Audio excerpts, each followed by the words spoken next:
Le premier pays du principe est guidé par l'ONU, qui stipule que dans la situation permise par leur pays en conflit, les personnes doivent se rendre dans leur pays voisin où il n'y a pas de conflit et recevoir un abri des réfugiés et doivent être protégés même sans preuve d'identité.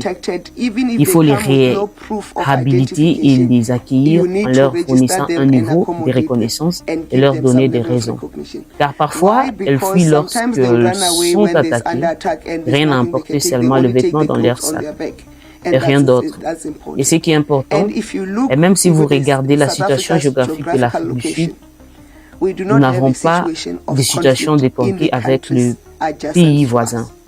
Il n'y a pas de guerre au Botswana, il n'y a pas de guerre au Lesotho, il n'y a pas de guerre au Mozambique, il n'y a pas de guerre en Namibie, il n'y a pas de guerre au Mozambique.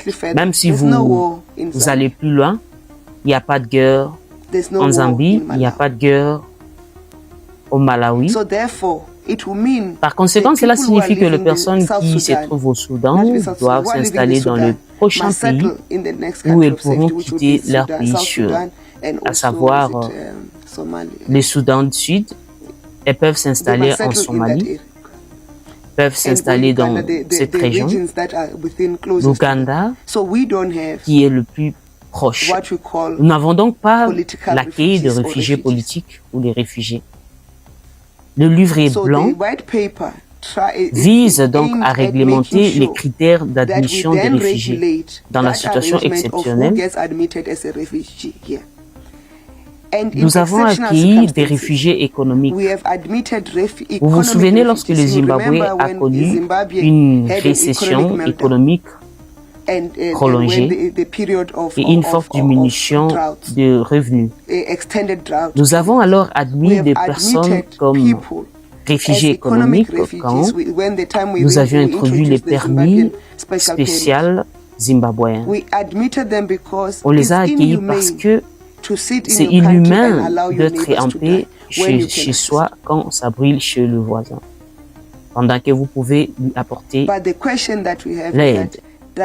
Mais la question qui se pose est de savoir si la situation économique justifie encore la présence des migrants économiques dans les pays.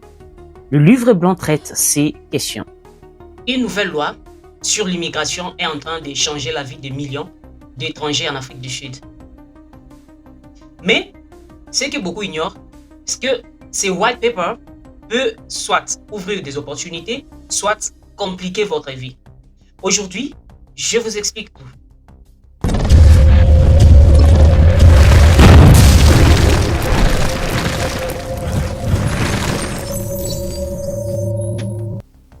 Cool, bienvenue dans Regard de Ruth Assoumani, l'émission qui décrypte l'actualité africaine à travers le monde sans filtre.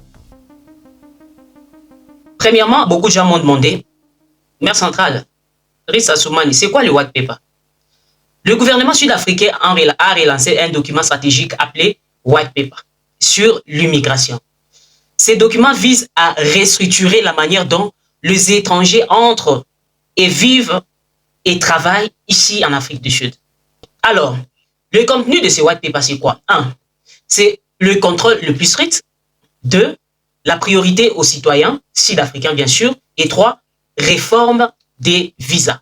C'est ça le contenu de ces White Paper. Donc, vous avez compris, les white papers, c'est juste un document que le gouvernement a relancé pour essayer un peu de regarder leurs frontières, de faire le contrôle le plus vaste et en plus de cela, protéger les citoyens, comme on l'appelle, les enfants ou les fils du pays. Dans mon regard, je vais analyser 3 points. 1. Impact sur les Africains. 2. Opportunité. Et 3. Réalité terrain. Alors, le point 1, impact sur les Africains. Cette loi peut compliquer la vie de nombreux des Congolais, des Nigérians, des Zimbabwéens, de Malawi et plusieurs nations qui vivent ici en Afrique du Sud. 2, l'opportunité. Mais elle peut aussi pousser à l'investissement et à la régularisation de leur pays. Et pour moi, pour la réalité, entre la loi et son application, il y a souvent une grande différence. Et voilà, ça c'est un débat et question très forte. Faut-il protéger les citoyens au détriment des étrangers ou construire une Afrique ouverte et intègre? Alors, chers amis, ce qu'il faut faire, il faut faire ceci. Parce que les Sud-Africains disent souvent que euh, les gens quittent leur pays pour venir en Afrique du Sud et ils sentent, ils sortent beaucoup des pays. C'est-à-dire, s'il y a la guerre au Soudan, donc il y a le Soudan du Nord, donc vous pouvez vous réfugier au Soudan du Sud. C'est trop aberrant de quitter votre pays, c'est-à-dire Soudan, vous dépassez plusieurs pays pour venir en Afrique du Sud. C'est de la même manière comme pour les Congolais. Les Sud-Africains ont dit, donc, en Zambie, il n'y a pas de la guerre, en Zimbabwe, il n'y a pas de la guerre, et en Tanzanie, il n'y a pas de la guerre, c'est-à-dire tous les pays, presque tous les pays frontaliers du Congo, il n'y a pas de guerre, vous pouvez vous réfugier là-bas. Il y a encore un point très important que nous devons comprendre. Ils ont aussi épinglé certains points en disant que les gens quittent leur pays par rapport à LGBT.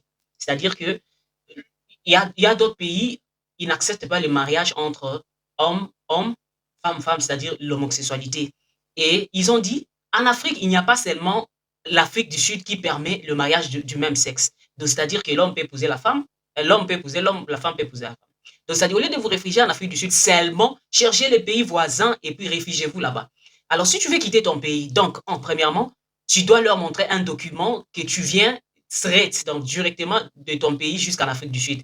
Donc, c'est-à-dire, au sauté, na yo babo date ke au leki Zambie, à Zimbabwe, au Koma. Ah non, c'est-à-dire, tu quittes l'aéroport d'Njili, tu viens ici en Afrique du Sud et tu montres ton document, ton visa et tout, et ils vont voir si tu as un problème. Et si ton problème est un peu raisonnable, ils peuvent te donner un papier. Mais si ce n'est pas vraiment solide, donc ils ne vont pas te donner un document. Donc, tu vas rentrer. Donc, ils disent que fini les histoires de venir en Afrique du Sud, sauter plusieurs pays pour venir ici. En Afrique, il n'y a pas tout le pays qui a de la guerre. Donc, c'est-à-dire qu'il y a plusieurs pays qui sont en paix. Donc, c'est-à-dire, pourquoi ils ont dit ça? Ils ont constaté qu'ici en Afrique du Sud, il y a 40% de jeunes Sud-Africains qui terminent leurs études plutôt, mais qui n'ont pas de travail. Alors, pour eux, ils pensent que ce sont les étrangers qui s'attribuent de leur travail et ils n'ont pas mesure de trouver le travail, c'est-à-dire leurs enfants ne sont pas en mesure de trouver le travail parce que ce sont les étrangers qui s'occupent de tout, qui prennent beaucoup de l'espace dans leur pays. Alors, vous savez, dans ces pays, il y a deux gouvernements. Il y a le gouvernement noir et le gouvernement blanc. C'est-à-dire, il y a quelque chose qui vient de chez blanc et souvent, les noirs vont s'opposer. Si ça vient chez les noirs, ce sont les blancs qui vont s'opposer. Alors, ça crée un pêle-mêle au milieu d'eux. Il y a d'autres qui disent que non, c'est White Paper est bien et d'autres qui disent non, nous sommes tous des Africains. Nous devons construire l'Afrique au lieu de discriminer les gens. Et nous savons qu'il y a plusieurs marches qui s'est passées ici. Les gens qui s'opposent, nous avons plusieurs opérations qui s'est passées. Les opérations Doudoula, plusieurs opérations pour massacrer les étrangers. Et parmi les Sud-Africains, il y a d'autres qui n'aiment pas ces pratiques. Donc, c'est-à-dire que quand tu viens en Afrique du Sud, il faut être cochasse, c'est ce qu'on a toujours dit. Il faut aux Alapenza Mayele de savoir que Batunde toujours vivre bouillé. Comme on a toujours l'habitude de dire que l'icolo et pas à Batoza, l'icolo en était un jour, il faut au kitakaka. Donc, ça dit, tu peux vivre beau chez autrui, mais tu es seulement chez autrui un jour, on va te chasser. Donc, quand on a l'habitude de nous battre pour notre pays, beaucoup de gens se moquent de nous. Beaucoup de gens disent que nous sommes en train de faire des aventures, mais regardez que le fils ou les filles du pays peuvent se réveiller le matin pour dire qu'en tout cas, on ne veut plus de vous, il faut rentrer. C'est pourquoi nous avons ces white papers qui disent que non, on doit d'abord essayer d'arranger tout dans notre pays, et essayer un peu d'éliminer d'abord les étrangers pour qu'on puisse avoir le contrôle de notre pays. Alors, toza na biso ba homophobe te o bato balingaka ba LGBT te. Oyebi ke pays na biso ezaka pays où peut-être qu'ils n'acceptent pas ces pratiques. Donc reste là-bas, ne viens pas ici en Afrique du Sud pour dire que ici bazo discriminer biso, on doit venir chercher le refuge ici et tout. Non, ça ne sera plus le cas. On vous dit, il faut chercher les pays, cherche la Zambie, cherche les Zimbabwe, va même à Rwanda, kende kuna koyaka en Afrique du Sud parce que et aussi ils sont saturés. Ces jeunes gens n'ont pas le travail. Ils ont aussi épinglé le point de l'hôpital, des hôpitaux plutôt. Donc, c'est-à-dire que eux, dans leur pays, même le fils du pays et fille du pays n'ont plus le droit, n'ont plus l'espace à cause des étrangers. Baliki et Bélé. Donc, et ils ne savent plus contrôler Mboka na bango. Donc, nous devrons faire très attention. Tango Zolia, il faut essayer aussi à regarder pour un jour. Donc, c'est comme ça. Barokata nzete na bango isenga to zonga. Liaka zalaka maele. Ulanda banando ste Olanda ba KFC te, Olanda ba McDonald's te, yo olinga kolia ba bega, ozobosa na un jour ba robenga na yo. Olanda te ke yo nga na sombanda quoi, je suis comme ça, je suis dans chez autrui, c'est toujours chez autrui. Donc il faut toujours être souple et puis être très intelligent pour savoir comment est-ce qu'on peut rentrer chez nous, investir chez nous, construire chez nous, vivre chez nous. Parce que c'est là-bas que Mutulu n'a biso kundamaka et pas Bakoko n'a biso. Donc nous devons nous battre pour protéger nos intérêts, notre pays, nos richesses et tout ce que nous possédons au Congo. C'est-à-dire que nous sommes appelés un jour de rentrer chez nous. Donc quand tu es chez autrui, il faut savoir comment vivre. Alors, comme conseil, voici ce que vous devez faire de maintenant. 1. Vérifier ses papiers. 2. Suivre les annonces officielles, c'est-à-dire il faut qu'on a nakaba info. Vous avez théâtre Silla, Bellevue, Nani, Concert, Wera, Fali, JB, Ferré, Fabricas et tout. Mais les gens n'ont pas la culture de s'informer. Suivre les informations chaque matin, chaque soir, je vous en supplie, c'est très important. Tu te réveilles le matin après avoir fait ta prière et quand tu prends ton petit déjeuner là, ouvre la télé, commence à regarder les infos avant de quitter la maison, il faut savoir. Deux fois, quand je roule carrosse, deux fois, tu mets les infos et puis on te dit, il y a l'embouteillage, il faut changer et tout. Directement, tu peux changer parce qu'on t'a déjà informé. Mais tu vas te réveiller le matin, bah, polémique, bah, théâtre, musique, machin. Au lieu de suivre les infos et puis de savoir ce qui se passe au pays, un jour, tu vas te retrouver qu'on a appelé tout le monde d'aller à l'aéroport pour rentrer. Et toi, tu n'es pas là, tu vas rester pour Bakotumbayo. Donc, il faut être informé. Et puis, numéro 3, éviter les agents frauduleux. Donc, il faut que basi l'Africain, le policier, na lingala, ba komi ko yibe la ba tout trop. Ba lingi des gens bongo basi ba yebi corruption. À tous en papier, on va se mettre compliqué pour que bas mbongo. Alors, quand tu as tous tes documents en ordre, attention avec le voleur. Et si tu sais que tu n'as pas des documents en ordre, il faut se soumettre au tali ndenge ba koyebi sa yoboke na police station bosololi, ne li solo eza webi nde to sola mambango eza normal. Ndenge to finira bino boyebi kaka, c'est pas une manière d'encourager, mais des fois quand tu te retrouves dans une situation que osana mukandate, mais il faut que solo là. Au tchaki yankete au kende prison pe ba ko déporter yo. Yeba pe prison en Afrique du Sud pour na étranger et komi matata. Alors quand on t'arrête comme ça sans papier, il faut que ba ndenge ni yako solo là. Le matin quand tu te réveilles, bah nabi que même dans le groupe, dans le groupe na WhatsApp, il y a des fois de messages ba dans la place tel et indi, faut pas aller. Donc il faut chercher à s'informer quand tu sais que tu es vraiment illégal dans un pays. Même si tu es légal, il faut vraiment être prudent avec les policiers escrocs frauduleux.